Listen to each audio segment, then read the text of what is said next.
alasora tratra ny iray tamin'ireo namono ilay mpitondra taxi 205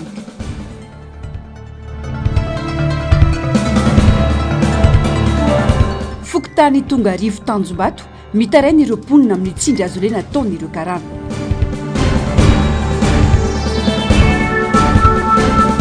vidim-piainana tokony hampiakarina ihany koa ny karamana ireo mpiasa amin'ny setra tsy miankina hoy ny fisemary sabotsy fito amby roapolo desambra 2024 tonga soindrianao tombokilasy tongovavy ato anatin'izao fotoana ny fampahalalam-baovao izao aterina ny arabary manasanao ampanajana anaraka ny antsipribaovao hatramin'ny farandry vaovao ny trangam-piaramonina avy hatrany miainana ty tebiteby tanteraka ny mponina eny amin'ny faritra avo amin'izao orana matety-piavy izao mandindona azy ireo ny mety ho fianjerany vadobe andrava ny tanàna lalovany tokantrano 70 sy 700 no tandindondozy raha ny vaovao avy amin'ny BNGRC amin'ny mety ho fianjerany vadobe maromaro eny toerana avy ireo fanadiadiana eo amin'ny stade Mathieu Prince trano misy 750 tafo no tandindondoza amin'ny mety ho fianjarany vadobe maromaro eny amin'ny faritra avo eto Antananarivo amin'izao fotoana izao malemy tany vokatry ny ora mikija misesy ary verina tsy azaka ireo vadobe eo amboniny vadobe milanja mataony maro hatrany amin'ny 20 isa no hita fa efa mitritra eny amin'ny faritra avo araka ny fitsiriany atahorana ny ampiotaka azy tamika ao anatin'izao andro fiorana izao raha ny fanazavana netiny teknisiany BNGRC na dia ny fipohany varatra nakotroka mafimafy fotsiny aza dia mety ampitopoka ireo vadobe efa mitatao ireo voakasiky ny loza ny manodidina ny faritra avo trano misy 30 tafo no tandindondoza eny Akadilalana 70 eny Ambohipotso 10 eny Faharivo 20 eny Akazitokana ambony Andeafavaratra sy Ambohitsiarovana nanatanteraka fivoriana maika nandinihana ny fandraisana fanapahan-kevitra aingana amonjeny ireo olona mipetraka amin'ny toerana tandindondoza ireo tompona ndraiky mpanjakana samihafa toy ny BNGRC ny komina Antananarivo renivohitra ary ny prefektora Antananarivo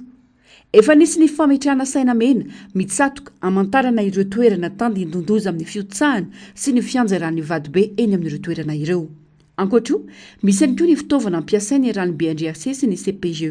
rafitra iray eo nivony primature afana misoroka sy mampilaza melonloza amin'ireo mponina voakasiky ny fampitandremana isan'izany ny sirène sy ny drone izay natomboka teny manjaka miadana dia misy ny fijerena manokana ny ataontsika fanatsarana ny resaka système d'alerte précoce eto amintsika ka atao anatin'izay no nanaovana acquisition ana sirène électrique sy sirène manivelle afahana ataontsika hoe misoroka sy mampilaza mialoha ny mponina amin'izay mety voina mety tranga ao anatin'izay ka drone fitaovana iray ahafahan'ny BNGRC sy mpiantseratra hanao sensibilisation zany misy an'ilay sensibilisation communautaire zany izay atao amin'ity manodidina an'ity vohitra aty mazava ho azy moa zany fa ny ilany atsinana manjaka miadana ny ilana andrefany manjaka miadana ny ilana andrefany ny Ambohidempona sy ny ilana andrefany avaratra Akatso raha ny fampitamba voan'ny meteo vinavinany tombony rotsakorana any amin'ny faritra avoany Andrefanosy ary hitra tsikelikely any amin'ny avotany sy ny ilany avony atsinanana zany amin'ny fiandohan'ny herinandro noho ny fikorontanana amin'ny lakan-drano ny Mozambika mety hatratra 50 hatramin'ny 100 mm ao anatin'ny 720 ora ny tany rotsakorana iaran'izany any amin'ny faritra Menabe sy Melaky ny alatsinainy 20 desambra kosa no vinavinaina iaran'izany ny any amin'ny faritra Analamanga, Itasy, Vakinakaratra, Alaotra Mangoro ary Atsinanana mety izy fetrakany mivantana amin'ny fiainana andavanandro mponina izany toy ny fikorontanany ny asamandrara fiandrona ny rano amin'ireo toerana mora tondraka fiakaran'ny renirano ary koa fiotsan'ny tany sy fahasimban'ny lalana nazo famitandremana amin'ny loko mena ny faritra Melaky sy Menabe raha famitandremana amin'ny loko mavo kosa no miatra amin'ny Analamanga, Itasy, Vakinakaratra, Atsinanana, Ambatondrazaka, Moramanga, Anosy-Beanala malonjany intany hatrany ny mponina rehetra anaraka tsy tapaka ny toromarika sy fipetra raisy ny manam-pahefana eny fotony isorona ny loza mety ateraky ny andro ratsy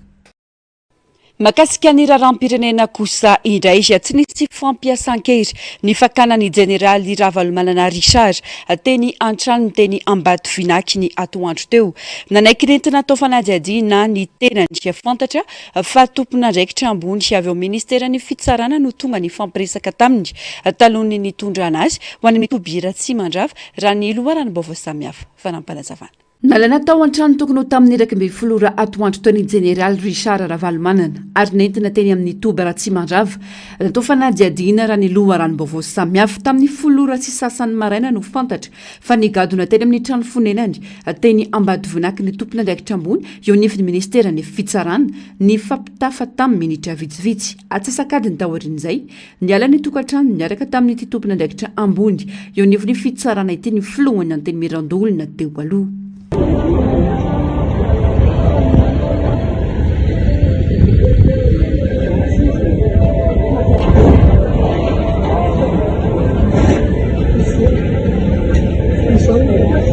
Taotriny nakanany jeneraly Ravalomanana niala teny amin'ny manodidina an'Ambatovinaky ireo zandary ny tompo teny an-toerana nanomboka ny 24 Desambra tolakandro lasa teo. Ratsaivina nahazo fampiatsoana teny amin'ny Tobira Tsimandrava no niresaka fanohitohinana ny fiandrianam-pirenena natanta la sûreté de l'État ny 24 Desambra lasa teo ny jeneraly Ravalomanana. Nesorona tsy hoisany ireo senatera intsony ny général de corps d'armée Ravalomanana Richard raha ny fanapahan-kevitry ny fitsarana avo momba ny lalam-panorenana ny andro 24 Desambra lasa teo. Tsy tonga nanatrika ny fivoriana ara-potoana faharoa teo anivon'ny Antony Mirandolona tamin'ity taona ity ny tenany ary tsy nisy porofina fa mpahafantarana ara-dalàna na namarina ny tsy fanatrehany ny fivoriana ka antony andrasany io fanapahan-kevitry io raha ny fanazavana. Andrasana ny toy ny rara.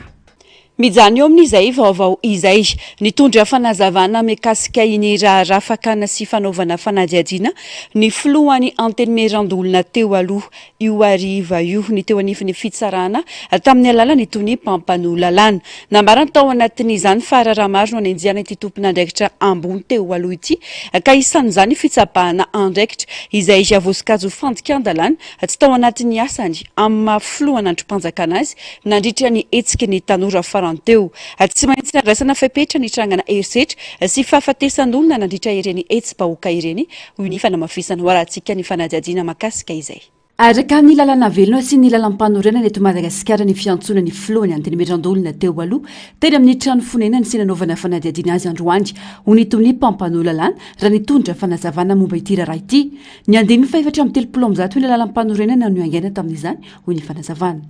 Io moa zany dia nanaja ny lalàna indrindrandrindra ny lalam-panorenana isika amin'ny fanaovana izao fiantsonana azy sy fanaovana fanadihadiana anazy zao. Voalohany indrindra moa zany dia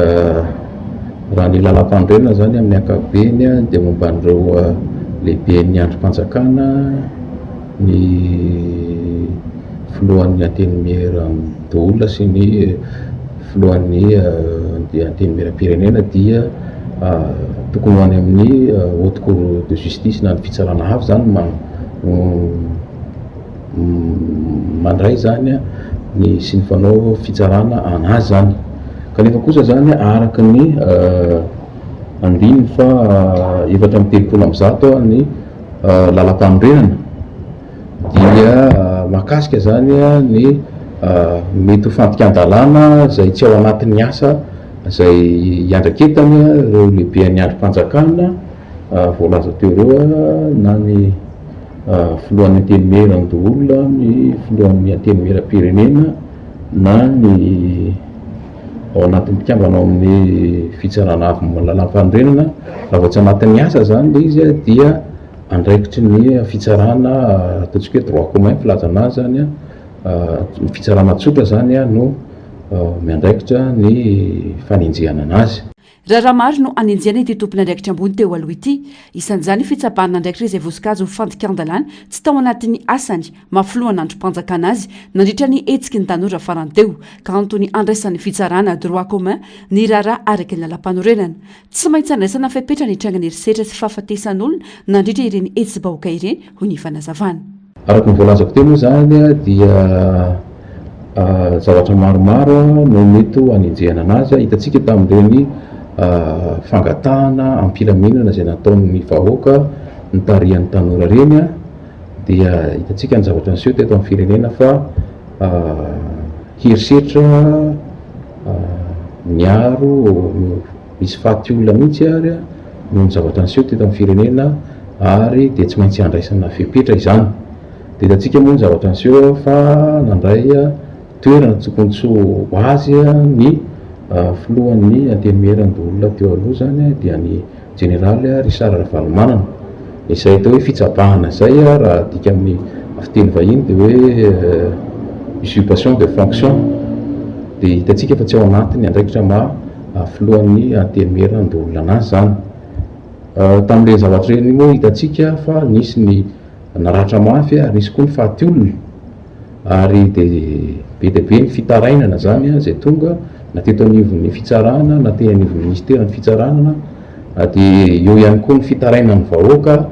amin'ireny zavatra ireny dia tsy maintsy handraisana fepetra zany. Ao anatin'ny fanadihadiana tanteraka ny tompona ndraikitra amin'izao fotoana izao ka tsy hafana milaza ny toerana misy ny jeneraly Richard Ravalomanana raha ny fanamafisana. Eo amin'izay vaovaon'ny politika izay miantso ny andravanina ireo androm-panjakana rehetra mijoro amin'izao fotoana izao hibeariny Irina Marcelin mpamakafaka politika ary miantso ny verenany filoham-panjakana kolonely Mikael Randrianirina ifampiresaka amin'ireo mpitolona. Nambarany fa mila tapana ny fifandraisana amin'ireo mpamatsy vola ary tokony tsy ampiana intsony ny trosan'ny Madagasikara ho fanatsarana ny hoavin'ny taranaka. Tatim-baovao Narcisse Karazafy eo amin'ny sary rindran-tsary ny artanjona. Magataka ny andravana ny fitsarana avo momba ny lalam-pandrenana ny antenimieran-dolona sy ny voamera mahaleotena misahana ny fifidianana ary ny tokony hiverenany filoham-panjakana kolonely Mikael Randrianirina amin'ny mpitolona Irina Marcelin gadra politika nandritra ny fitondrana teo aloha ary nivoaka ny 4 Oktobra 2024 lasa teo. Mila ravana ihany koa ny gouvernemanta ka hatsangana ny antenimieran'ny mpitolona ho ihany ity mpamakafaka politika ity. Tokony tarina amin'ny sehatra hafa ny fitarihana ny fikanandoam-pirenena afa tsy mijanona ho an'ny FFKM irery ihany hoy ny fanehoan-kevitra mila ampidirina anaty fanelanelanana ny silamo ny ray aman-dreny ara-drazana ary ireo fiangonana zandriny. Concertation ataon'ny FFKM dia lakotsiny fa toerinay satria maninona mbola misy musulman ngiao FSM mbola misy ny mpandalan'ny fomban-drazana ngiao mbola misy ny fiangonana zandriny ngiao fa io fanomezanao mandany FFKM dia mandika ny lalam-panorenana andininy faharoa. Zaho tsy mpianatra anao ny lalàna fa matoa ianao mitondra firenena dia tokony mahafantatra sy mahay ary mahafehy an'io constitution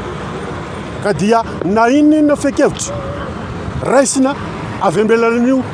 concertation sadasada zay ny karakara FFKM dia toerina mpitolona marindràna. Ny excuse nareo tam'le hoe niverina amin'ny ordre constitutionnel dia matahotra ny tsy azo famatsiam-bola. Io za hoe za menatra Ndragnahary menatra ny rerazako aho satria ity firenena ity tanty dia manan-karena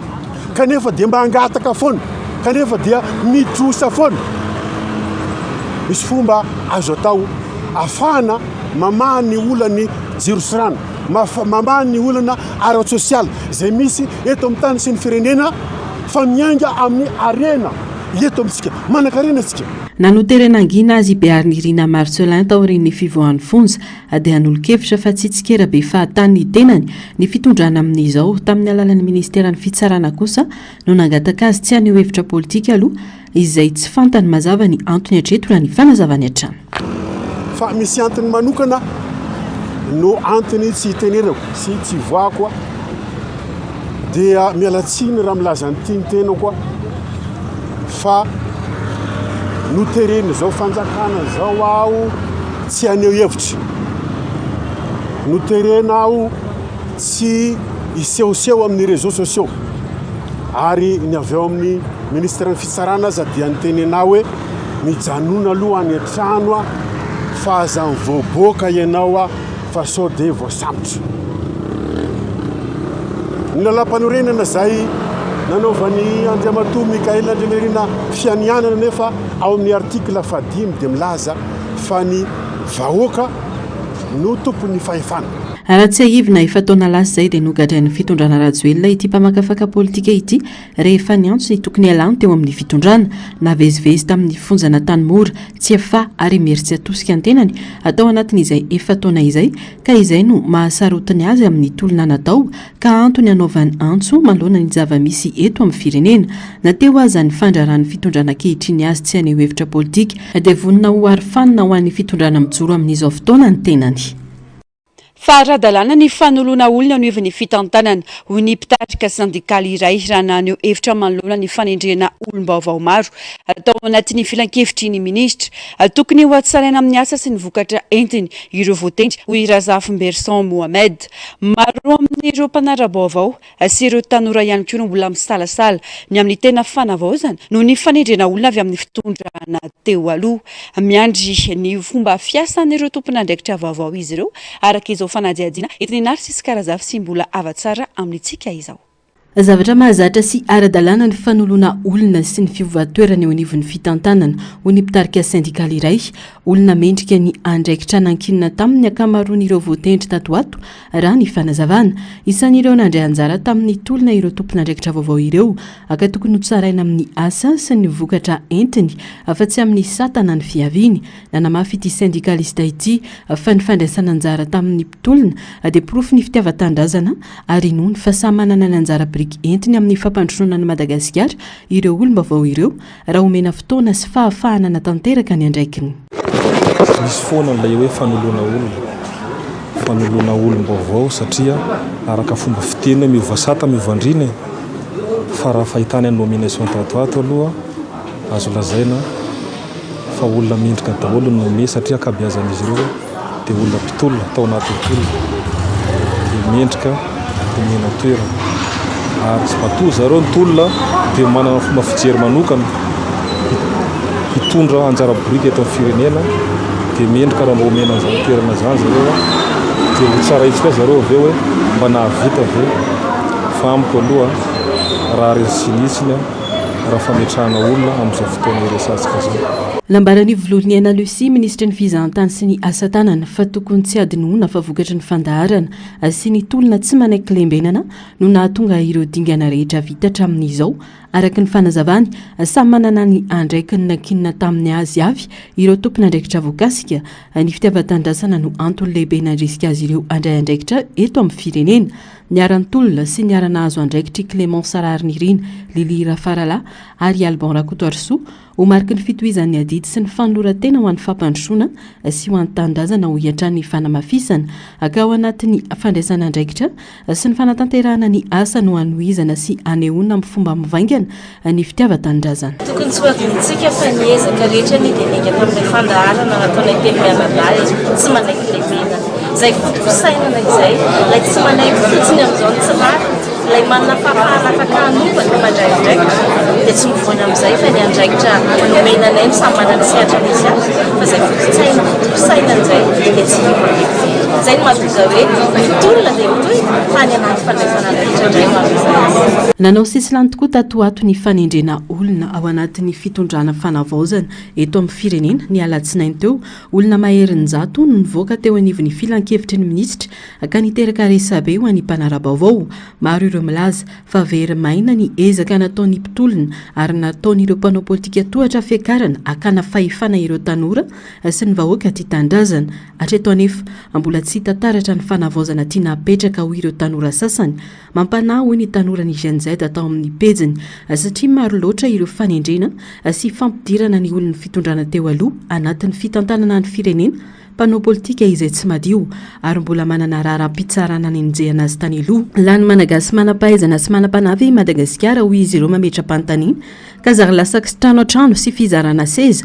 ary kajikajy politika arahana tombontsoa manokana no misy amin'izao fotoana tsy mora ny mitondra fanavaozana ho kosa ny faneho-kevitra hafa ary tsy afaka hitondrana izany fanavaozana izany raha tsy manova olona sy mpiara-miasa aloha izay no antony ireny fanendrena olom-panjakana maro anatin'ny filan-kevitry ny minisitra ireny efa saika nandray ny toerany avokoa moa ireo olona voatendry tao anatin'ny filan-kevitry ny minisitra ireo ka andrasana izay fomba fiasan'izy ireo ao anatin'izao fanavaozana ny firenena izao. Vavaony sosialy ny taona 2024 no niakatra faran'ny karama ny sehatra tsy miankina fiakarana izay tsy nisy akony firy tamin'ny andavanandro ny piasa satria tsy namaly ny filana andavanandro raha tia mpandroso ny firenena nefa tsy maintsy jerena manokana ny karama ny piasa amin'ny sehatra tsy miankina ho ny syndicat ny Fisemare no mafisiny Jean Raphaël Mananandro sekretera général ny Fisemare fa 10 mihetsy sy iray tapitrisa ariary ny karama farany ambany azony piasa misy ny filana andavanandro fanadiadina eo amin'ny sariny ny artanjony.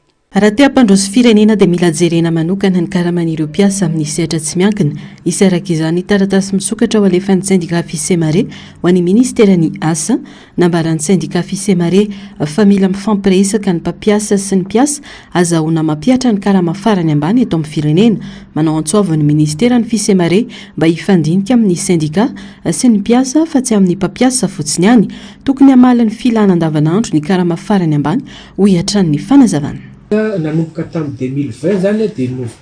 nivafa zany le système makasika ny firesana karama io. Zany hoe zany ny mpampiasa sy ny mpiasa no mifampiresaka zany.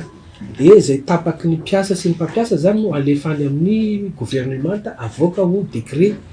ho ampiarina zany ho ordonnance eto Madagasikara. Dia izay système zay zany fahitana izy tsy mahomby satria zavatra tsapa miteny ny mpampiasa hoe 10% zakanay na 8% zakanay dia tsy voatery zany tsy maintsy manaiky ny mpiasa zany. Zany hoe zany amin'ny alalan'ny pourcentage zany no namaritana ny karama hatrizay. Dia izay Fisemare zany anoatra taratasy ny ministère hoe andaotsika hanaraka ny voalazan'ny fehezan-dalàna ny fehiniasa satria raha vakitsika fehezan-dalàna ny fehiniasa zany dia tokony CNTE zany no mamaritra na mandinika an'izay fisondrota karama zay. Ny tokony atao zany faraparan'ny taona zao zany dia efa tokony misy mamaritra resana dia vompaika ny janoary zany dia tokony misy ny fisondrota karama. Zay zany tokony ho izy fa ny zavatra misy eto amintsika ambanin'ny zavatra zay resaka karama zay. Fa ny zavatra eto zany dia hoe mila miasa amin'ny mpiasa, manenjika production mpiasa, miasa amin'ny ora mihoatra mpiasa atao ihany. Fa le resaka karama zany tena tsy voaresaka. Nefa io fototra anankiray afampiasa mivelona, miary, manjifa ny filana andavanandro zay tsy maintsy ilaina. Nao mafisiny fa 10 mihetsy sy iray tapitrisa ariary ny karama farany ambany ampy ny mpiasa malagasy io vata karama io no mahampy manoloana ireo vesatra toy ny saram-pianaran'ny ankizy, ny ofatrano, ny sakafo sy ny filana fototra hoy ny fanamafisana. Araka ny dida ofisialy nivoaka nanomboka ny taona 2024 niakatra ho 940 sy 940 sy ariary isam-bolana ny karama farany ambany ho an'ny mpiasa amin'ny sehatra tsy miankina raha toa ka 904 sy 7 alina sy iray sy ariary zany teo aloha. Ho an'ny sehatra ny fambolena kosa 590 sy 9 alina sy 2 sy ariary ny karama farany ambany napetraka. Ity no fiakarana ambondrindra voarakitra tao anatin'ny taona maro ary nanakerina nanomboka ny volana Martsa 2024 raha io maroboly io dia tsy misy apahefan'ny karama farany ambany atakin ny Fisemare akory ho an'ny mpiasa mpanjakana indray vinavinaina isy fiakarany manodidina ny 4.0 isanjato ny karama amin'ny taona 2024 avy io ka izay no antony anaovan'ireo syndicat amin'ny sehatra tsy miankina fangatana ny ampiakarana ihany koa ny karaman'izy ireo na eo aza nefa ireo fepetrany raisina ireo maro amin'ireo mpiasa no milaza fa tsy mifanaraka amin'ny tena vidim-piainana ny karama raisina miakatra trano mantsy ny vidim-piainana ny ofatrano ary ny sarandalana ka mampanahy ny fahafahan'ny karama mamaly ny filana loana ny disadisa misy eo amin'izy ireo sy ny teratany karana pakistanais mampiasa ny moské eny antoerana ny korotana tanteraka ny fiarahamonina eny antoerana nanomboka tamin'ny fotoanany siny ity moské ity tsy afaka miaina ankalalana ireo mponina raha ny fitarainana efa anatin'ny famanany olana tanteraka ny komina raha ny fanazavany ben'ny tanàna ary nambarany fahisiny fepetra ho raisina amin'izay manelitsaona vaovao tsy marina satria mbola mitoy ny fifampiresana ho fitediavana vahaolana maritra eo amin'ny telotonta fanadidina. Miteraka resabe sy aya amin'ny mponina Tongarivo commune Tanjombato ny raharaha mahakasika ny moské izay naorina ao an-toerana nisy mantsy ny didim-pitondrana navoaka ny commune mandrara ny fivezivezena manomboka amin'ny 7 ora alina hatramin'ny 4 ora maraina na ny couvre-feu nampiarina ihany koa ny fandrarana ny fandefasana zava-maneno sy ny asa mety hiteraka tabataba manodidina ny toerana indrindra ao anatin'izao fotoana ny fety izao. araka ny fanazavany fokon'olona dia nisy ny tidi-pitondrana ara-komunaly nametraka ireo fepetra ireo ka voalaza fa izy dingana ara-pitsarana ho an'izay mandika izany. Maro amin'ireo mponina nefa no mitaraina fa vao hitsakitsaka ny fahalalahany mivezivezy sy miaina andavanandro, indrindra ho an'ireo manana havana monina ao Tongarivo izay voalaza fa tsy afaka mivezivezy ara-dalàna mandritra ny fotoana mampanakery ireo fepetra ireo. Arana ny mandefa zava-maneno manodidina ny moskea ary tsy vitan'ny moskea rery fa ny kominy Tanjombato rehetra magnitsy. Malahelo izay toko satria ny antony dia fety ny andro tokony tsisy zany couvre-feu izany. Manaraka izany moa zao tamin'ny sasakalina dia amin'ny 7 dia fa tsisy mandehandeha intsony ny arabe eo amin'ny fokotanin'ny Tongarivo nefany mba tokony aneo ny fivavahana zay tokony natao. Manoloana zany rehetra zany dia manao antso ao amin'ny fitondram-panjakana izahay mba hijery akaiky an'ity raharaha ity satria dia mbola tsy monina eo izy ireo karana pakistanais dia mametraka ireo lalàna maro be amin'ny mpiaramonina ko marary izahay mitaraina izahay mba mangataka re midinana ifotony ary analana tsisy atakandro ireo moskea ireo anatsarana izany sy mba ilan'ireo karan'ireo koa eo amin'ny komina misy anay. Nambaran'ny solotena ny mponina sasany ao Tanjombato hafany hamafy tsikelikely ireo fandrarana ka tonga hatramin'ny fandrarana ireo mponina hivarotra kisoa sy ireo hetsika efa fanaon'ny mponina hatramin'izay. Raha ny filazan'ny mponina ihany dia vao maika mienjana ireo fepetra rehefa manakaiky ny fety ka hanaovan'izy ireo antso amin'ny fanjakana Foibe hijery akaiky an'ity raharaha ity. Raha ny fanazavana azo dia tanin'olona tokana io toerana nananganana moskea io tany am-boalohany nalain'ny fikambanana iray anefa avy eo ka nananganany moskea tsy nisy fifanarahana mazava tamin'ny mponina manodidina raha ny fanazavana trany. Nisy aza ireo mitaky ny andravana ity moskea ity noho ny fiheverany fa tsy ara-dalàna ny fananganana azy sy ny fiatraikany amin'ny fiainany manodidina. Dingana ara-pitsarana moa zany dia efa miezaka satria izahay moa zany misy mpisolo vava ary mbola iresaka aminareo ara-telefônina ny mpisolo vava dia iroso amin'ny fangatahana ny fanalana zao are zao any amin'ny tribunaly administratif ny fokon'olona osoloan'ny mpisolo vava tena momban'le moskea satria dia tsy teny rana avy aminay fokon'olona no nananganana ny moskea io fa izy afa feno ireo teratany vahiny vao gaga izahay misy tabataba misy didy mivoaka feno ny karana manodidina an'le moskea mandrarany malagasy tsy ary nakaikikaiky le moskea tsy maintsy kosa izay nilazany zava-misy manerana andro zao tontolo zao satria dia voageja sahady izahay manoloana an'izany ka mangataka ny analana ny moskea io sy ny anatsarana ny fivavahana mba tsisy atakandro. Voalazan'ny fokon'olona ihany koa fa nisy ny fionana teo amin'ny bentanàna sy ireo teratany pakistanais tompona andraikitra amin'io toerana io ny alatsinainy teo nanomboka ny maraina hatramin'ny hariva ary hatramin'ireo tanora manao fanatanjahantena amin'ny kianja eo akaiky eo dia raharany ireo karana tsy hanao izany raha ny fitaraina n'ireo tanora. Tsy mahazo manao zao aza fa ny teratany vahiny mandraka mahazo milalao eo an'iny faritra manodidina anay iny dia mangataka izay mpitondra fandrakana mba jerevy izay manokana satria lasa zay tompo-tanàna indray ny fihezony vahiny satria zay ve tsy gasy fa izy ve ny gasy dia mangataka izay mba jerevy ny mombamomba anay manokana fa tsy ny vahiny kory nanjaka ary malahelo izay zay solotena ny tanora zao raha mijery an'io manao fanambarana alohany hoe hijery an'izao ny fitonjana ao ambony kokoa zay hoe nampiana fifiatra hoe couvre-feu koa zao mandeha daholo zao zany hoe misy ny eo amin'ny rava misivy sasany alina fety tombo vao krismasy réveillon ngamba zany tsy tokony hoe raha lalàna inona tsy tokony hisy an'izany satria malagasy io mamalagasy ao malagasy dia mangataka izay mba ho ivahany zavatra io satria lasa olana fa tsy ny hoe vahinona ndraky ety amin'ny tanànanay fanasorana anay eo an-terrain rehefa misy fotoana moa zay efa voapetsy hoe fandamo ohatra hoe mpanao foty zao hoe talata mpanao rugby zao lahady ohatrany hoe mandalo an'izay dia rehefa tonga ry zareo dia manao jidijadana be eny any terrain io miala satria mahazo pouvoir eto amin'ny faritra didin'ny commune district Antsimondrano izy. Nanazava ny komuna Tanjombato tamin'ny alalany ben'ny tanàna nilaza fa nisy ny fihetsiketsehana fangatahana fanakatonana vonjomaika any moske ka nandray fanapahan-kevitra ny komuna ny anidy vonjomaika any toerana ho fiarovana ny filaminam-bahoaka izany indrindra no antony nampiarana ny couvre-feu tamin'izany fotoana izany nambarany fa efa nisy ny fifampidiniana niarahana tamin'ny OMC sy ny lehibe ny district ka nisy ny didim-pitondrana fanitsinana avoaka taty aoriana avokatra izany dia nofoanana ny couvre-feu saingy takina kosa ny fahazahon-dalana manokana ho an'izay mikasa ny andefa zava-maneno na hanao hetsika mety hiteraka tabataba. Manomboka ny sabotsy sy ny lahady mandra-pahatonga ny latsinainy teo ihany koa nametrahana hoe tsy afaka alefa ny zava-maneno amin'ny ety ivelan'ny trano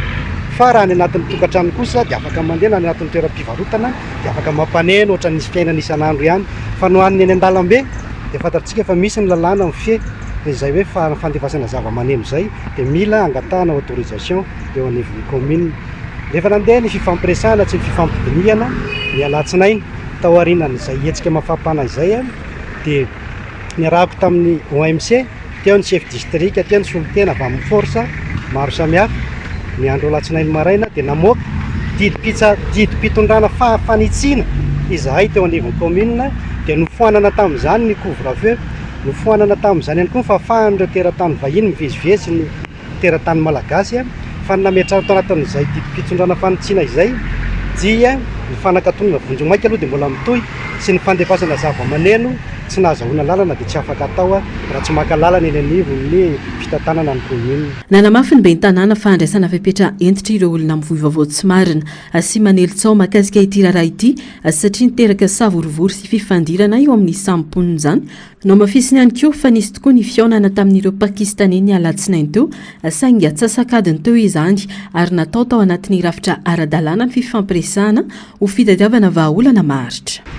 Ny commune aloha tsy nampiantso anizaniza fa niarahana tamin'ny OMC ny chef district sy ny OMC zany ny force izay nakana ny hevitra hoe inona ny etaeta ary nanontanianandreo teratany vahiny ireo koa hoe ny taratasy fahazahoan-dalana fahazahoana izy ireo mipetraka eto Madagasikara sy ny itsanganany fiangonana teo anivon'ny fokotany Tongarivo. Izay ny niarahana ivory tao anatin'ny atsasakadiny raha ela indrindra fa tsy nisy ny hoe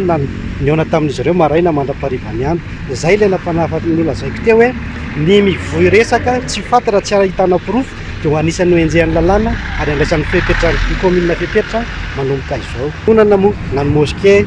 dia raha amintsika malagasy dia voasoratra hoe karazany hoe anankiray ihany izy io. Izay ny fanokafana fiangonana na ny mosquée ireny dia eny anivon'ny ministère ny aty tany no manao an'izy ireny iarahany amin'ny district fa tsy anjaran'ny commune velively ka noho izany raha misy ny etaetantsika vahoaka mangataka fanakatonana izy ireny dia tsy anjaran'ny commune no manakatona azy fa noho ny amehana izay niseho no nampatonga ny commune namoaka an'izay didim-pitondrana zay hoe akatona vonjomaika aloha mandra-pahita vahaolana fa raha misy ny etaetantsika nakatona n'ilay fiangonana tanteraka dia ny anivon'ny ministère izay nanome lalana azy no tokony angataka n'izay fanakatonana tanteraka izay. Manoloana izany rehetra izany mbola miandry vahaolana mazava sy mangarara ary niponina ao Tongarivo ary miantso ny fanjakana foibe sy ny tompona andraikitra isan-tsokajiny mba hijery akaiky ny raharaha ity ho fanajana ny lalàna ny filaminam-bahoaka ary ny fiara-miaina am-pilaminana eo amin'ny samponina na vahiny izany na teratany malagasy andrasanaraka izany ny toy ny raharaha. Lehilahy 4 taona no hita fa teny miadana Alasora natsetsina tao anaty bidon manga ary natsipy tao anaty lavapiringy ranoravana sy namidy ho fatim-by kosa ny fiaranetiny atao ny fikarohana. Lehilahy 12 taona no voasambotra teny Ambohimanga kely Ikanja. Ambola mitoy ny fanadihadiana araka ny fanazavan'ny chef CSP ao Alasora. Narcisse Karazafy mbola avatsara. Lehilahy iray 13 taona no novonoina tamin'ny fomba feno abibiana teny miadana Alasora ny herinandro teo rehefa nokarohany fianakaviany fatratra natsetsina tao anaty bidon manga ny vatana mangatsikany ary natsipy tanaty lavapiringy ny fiaranetiny kosa noravaina tsikelikely ary namidy teny amin'ny mpivarotra fatim-by. Tao aorian'ny fikarohana natao dia lehilahy iray 12 taona no voasambotra teny Ambohimanga kely Ikanja fokotany Ambovokely ny ankiavetran'ny elokavitany ity lehilahy ity nandritra ny fanadihadiana natao azy ary nanondry ny namany iray hafa izay mbola karohana fatratra amin'izao fotoana izao. Taorian'ny fahitanan'ny razana izay hita tamin'ny 24 desambra tamin'ny 9 sasany alina dia nanao ny angom-baovony polisy pirenena teto Alasora ary nahazo information fa nisy mahita ny fisin'ilay olona izay nanao ny famonoana nafaty ny olona izay hita tao anaty lavapiringa. Nidina fotony polisim-pirenena teto Lasorana ary natratra amin'ilay mpamono izay miisa roa zareo fa ny iray moa zany araky ny fanambaran'ny iray izay tratra dia milaza fa efa tsy eto an-toerana fa nitsoaka anindrifana any amin'ny faritra Ambalanirana Balarada be. Nanaiky niloka vitany izy namon'olo ary nilaza koa fa ireo fiara izay nalainy dia efa nopotehana tany amin'ny Fatomby. Noho izany noentina ty amin'ny komisaria Lasola anaovana ny fanadihadiana izy. Araky ny fanazavana trany tanjon'ireo olon-dratsy ny angalatra sy varotra ireo kojakojan'ilay fiara, namidy avokoa ireo singa azo esorina ary ny vatan'ny fiara sisa tavela ka namidy ho Fatomby ary izay no antony namonoana ilay mpamily. Ity mpamily ity izay nataon'ny fianakaviana Ombay Mitady nanomboka ny 5 Desambra 2024 teo ary izao vatana mangatsiaka izao no hita andro vitsy taty aoriana. Namela manantena sy kamboty efatra menadakely sy raha ny fanazavana trany mbola mitokosa ny fanadihadiana sy ny fikarohana ireo olon-dratsy hafa mbola nitsoaka raha nitatitra avy amin'ny mpitandro ny filaminana. Maresaka avy any ivelany nandalo no hely mampataotry Californie atsimo anandrefany Etats-Unis rivodoza mahery vaika no namely ny faritra maro ka namoizana ain'olona telo sy nanimbahana zavatra maro. Fanampanazavana. Noely ratsy indrindra tao anatin'ny taona maro no niainana tao Californie atsimo. Tafio-drivotra mahery vaika no namely ny faritra manodidina ny Los Angeles, tanàna lehibe ao Californie, hatrany Santa Barbara avaratra andrefany Los Angeles ny alakamisy lasa teo. Niteraka ia lehibe momba ny tondra-drano sy ny fiotsahan'ny tany sy vato izany. Efa tamin'ny fiandohan'ny herinandro no nahitana orambe mivadravatra niaraka tamin'ny rivotra mahery tany an-toerana ka nahafatesana olona roa farafahakeliny ary nahatonga fasy mba nagoavana tamin'ny foto-drafitrasa sy ny trano fonenana izany. Araka ny fampitandremany sampandrara amsahana ny toetrandro dia mbola ho avy ny orana ka mety haharatsy kokoa ny toedrara izany. Indrindra ny amin'ireo faritra efa marefo vokatry ny doro tanety nitranga tamin'ny volana janoary lasa teo tao Redwood, tanàna kely anaty tendrombohitra avaratra atsinana Los Angeles. Ho fiarovana ny aina sy ny fananana, natsoina hifindra toerana vonjimaika ireo mponina sasany noho ny loza mety hitranga amin'ny fiotsahan'ny tany sy ny fikorotana amin'ny fako nanomboka ny alina mialohan'ny Noely lasa teo. Any Syria kosa indray olona valo farafakely no namony ainy ary 20 hafa no naratra tamin'ny fipoahana bomba nandritra ny fitombavaka ny zoma lasa teo tao amin'ny moskey iray tao Homs any Syria. Nisokatra ny fanadihadiana tao ny mpitandro ny filaminana ary mitombo ny tahotra eo amin'ny roapony fanadihadiana. Farafahakeliny olona valo no namony ainy ary 20 hafa naratra mafy tamin'ny fipoahana bomba nandritra ny fitaom-pivavahana ao Malzuma tao moskey iray ao Homs, tanàna lehibe indrindra ao Syria. Araky ny vaovao niely tamin'ny tambajotra serasera dia vondrona jihadista Ansar al-Sunna no voalaza fa tompon'antoka tamin'izany fanafiana izany. Na dia mbola tsy nisy fanambarana ofisialy avy tamin'ilay vondrona azy dia fantatra fa efa nanao fandrahonana mivantana izy ireo fa hanantona ireo faritra be mponina silamo ao Homs sy amin'ireo tanàna hafa. Nakato ny mpitandro filaminana ny toerana nitrangan'ny loza, teo koa ny asa fanavotana ireo niaram-boina ary natomboka koa ny fanadihadiana lalina. Araka ny fanazavan'ireo loharanom-baovao any an-toerana dia nohidina tanteraka ny toerana ary nentina hainganana any hopitaly ireo naratra. Rava ndrafitra ara-panjakana sy ara-pilaminana tao Syria hatramin'ny fialan'ny filoha Bashar al-Assad tamin'ny herintaona. Niteraka ady an-trano sy fifandonana ara-pivavahana izany ka nahatonga fanafiana amin'ny tapiadiana sy fipoahana bomba matetika, indrindra amin'ireo toerana fivavahana sy tsena be olona. Lasibatra matetika amin'ny fanafiana amin'ny tapiadiana ny tanànan'ny Homs izay ivon'ny fifandonana ara-poko sy ara-pivavahana. Tsy vitany hoe mampitombo ny samy maty sy maratra ny fanafiana tahaka izao fa mampitombo ny tahotra sy ny fankahalana eo amin'ny samy vahoaka. Maro amin'ireo mponina ao Syria no miaina anaty tahotra ka lasa mialokaloka mandositra makany amin'ny faritra hafa na mitady fialofana any ivelany. Manohitoina ny fandriampahalemana maneran-tany ny fanafiana toy izao, indrindra amin'ireo firenena manodidina ny Syria izay mandray mpitsopinenana anarivo ny isa-taona. Dia ireny vaovao avy any ivelany tompolasy tombavy no entina manakatona ny fampahalalam-baovao tamin'ity sabotsy ity. Ankasitrana fenanao nanaraka ny vaovao hatramin'ny farany tenako mametraka ny veloma mandrapitafa ny sampana fampahalalam-baovao kosa mamefy taonanao amin'ny alatsinainy amin'ny fitora sasany veloma tompoko.